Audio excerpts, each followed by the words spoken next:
Salutations everyone, it is Matty here today, and oh wow, would you look at that, a lot of you guys seem to really enjoy the video I created about games you should play before the Elder Scrolls 6 launches, considering it's going to be such a long wait. Since there was so much feedback in the comments down below, I decided to create a brand new video, which are 5 more RPGs you should play before the Elder Scrolls 6 comes out. Once again, I will mention though that if there's a game that is not on this list that you like, I do apologize, but I can't fit every single game under the genre here, but that's why you have the comments down below to express your feedback. Without further ado though, let's move on to number 1, which is the entire Dark Souls franchise. I absolutely love Dark Souls. 1 is my personal favorite, but here's what's great about Dark Souls is that you can start wherever you want at this point in time. A lot of veterans have said that, yeah, as the series progresses, it's losing its flavor a little bit, but that's because it does seem to use at times the same old bag of tricks. But that's great because that makes it accessible for a lot of newcomers, but also that same tough challenge, that dreadful experience where you have to get all the way to the bonfire and there's that chance that you're gonna die and lose all of it in between there. It is a constantly compelling experience that drives you forward because you want to take on that challenge and beat it.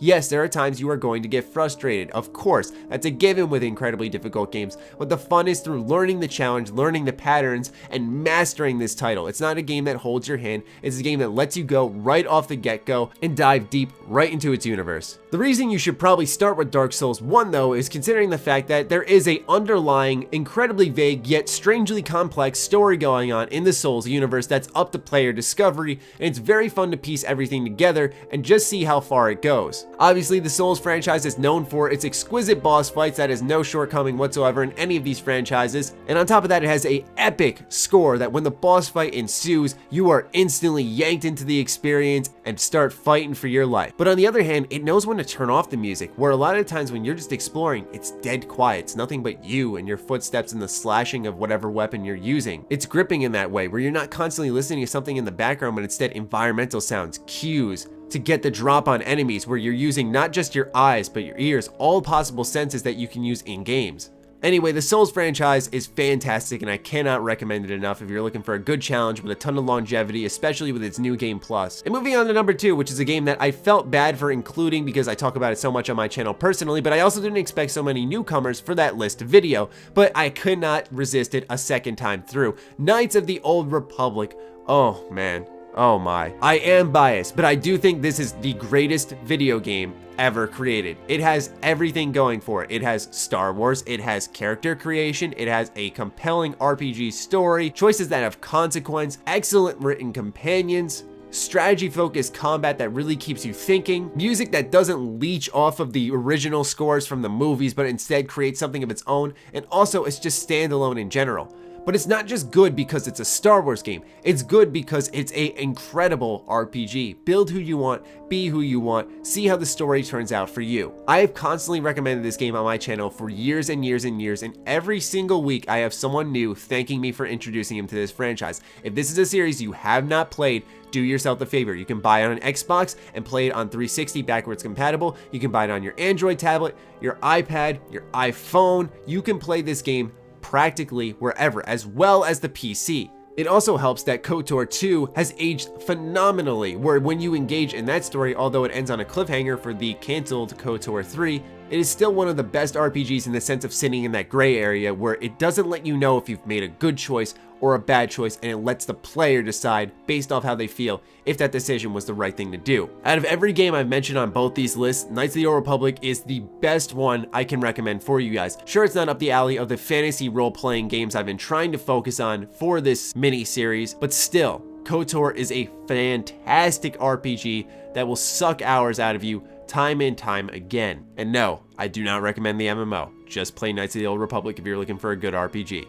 Next is Fable 1 or 2. Now I would recommend 3, but it seemed to really depart from a lot of what made the Fable franchise so special, and it was also split up by 1,000,001 loading screens that I don't see a lot of modern gamers putting up with. Meanwhile though, Fable 1 Anniversary as well as Fable 2 are some of the most fun fantasy RPGs I've ever played as. You create your character and from that point it's just do what you want. You can date whoever, you can kill whoever, you can make whatever decision you want in a story, you can solve it however you want, and the game has excellent writing, just a wonderful atmosphere that's different from the ones I've recommended on this list where a lot of them are more gripping. Well, this is just fun. Investing in businesses to make money, scamming people, buying your own houses, just becoming the best most dominant person you can, whether it's through good or bad. It's up to you. Nowadays, when gamers look at RPGs as a whole, they expect multiple branching story paths, and rightfully so. Meanwhile, Fable 1 and 2 are going to be a little bit more of the black and white. Either you're very good or you're very bad, or you can just do a little bit of a neutral playthrough where you're sort of good, you're sort of bad, just kind of depends on the mood you're in at that point in time. It's definitely one of those games that doesn't toe the line in between and have you questioning your decisions. It's more so just a, hey, this was good, or hey, this is bad, unlike other RPGs I've recommended in this series. But at times when it takes itself seriously, it can be an emotional game. Especially the opening of Fable 1 is something that really just made me feel something in general, which not a lot of games can do. Mind you though, I'm referring to that focus on just good or bad when it comes to Fable 1. In Fable 2 though, it expands quite a bit with purity and corruption, funny and scary, love and hate, wealthy and poor, along with physical traits such as strong and weak, tall and short, and this allows for a ton of different player builds based off how exactly you want to play. So Fable 2 is arguably, if not widely considered, the best Fable game in the entire franchise. So if you like choices, you like building your character how you want, I'd look towards Fable 2, but Fable 1 is also a fantastic choice. Both titles are available on the 360, but Fable Anniversary is also available on the PC. Now this next decision is a bit tough to make, considering the fact that a lot of people in the comments were vocalizing their displeasure with the game, but also a lot of people were saying that, hey, this is really good. So it's a very polarizing pick. Diablo 3. I love this game so much. This is for those out there who like the newer version of Baldur's Gate, that over-the-top beat-em-up action, or Champions of Arms. I grew up on those games and they were some of my favorite of all time. Just that constant, compelling nature to pick up loot and continue to upgrade your characters.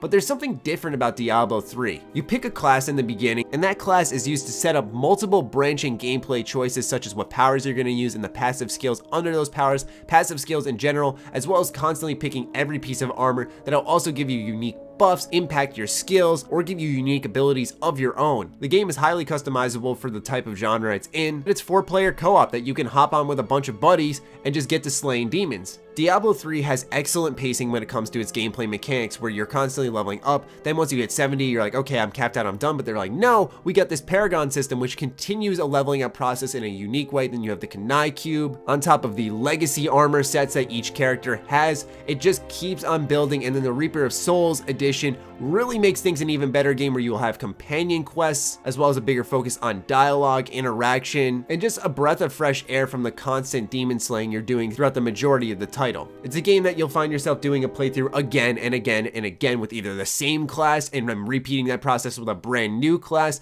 There's just something very oddly compelling, because it does have that Borderlands-esque hook where you're constantly picking up new gear, but it's also just the way that it gradually introduces new things to you as you sink more times in the game, where the reward doesn't stop at the 20, 30, or 40 hours. It just keeps on going. So while Diablo 3 is considered one of the worst games in the franchise, considering the fact that, well, it didn't launch too well, it had a lot of issues until it was patched 1,000,001 times, I still think nowadays this game is passable and one that a lot of people will enjoy, especially if you pick it up with friends. By yourself though, it might not be as fun of an adventure, I have to admit. And last on the list is a title that I felt was a fantastic recommendation I was very excited to talk about, which is the Banner Saga 1 or 2. This is a game that really strikes that chord of that Skyrim Viking feel, and you can really see that through the art style, which is unlike any other. That seems to be a very common trend in indie games. They sell that aesthetic up front, and then you'll see a lot of interesting gameplay loops and features within it. This game actually takes a lot of inspiration from the older Final Fantasy games, and more recently, I'd say Fire Emblem, where you build a relationship, an emotional connection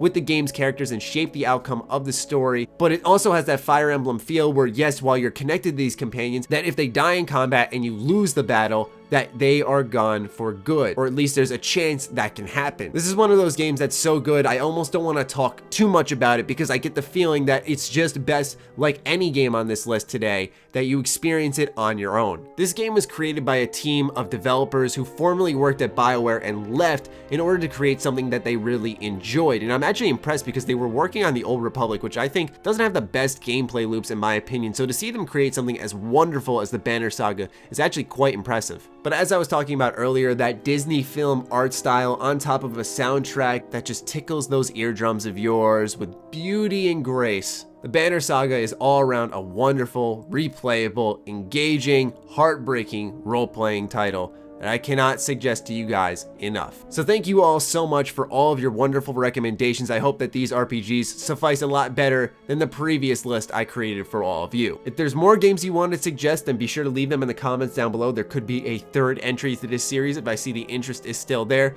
But other than that, I hope you guys did enjoy. Once again, be sure to follow me on Twitter, like me on Facebook. The links are in the description down below, along with our Patreon. Do consider supporting that, considering the fact that that's what keeps the content flowing here. Other than that, stay sexy, stay active. I love you all. Peace.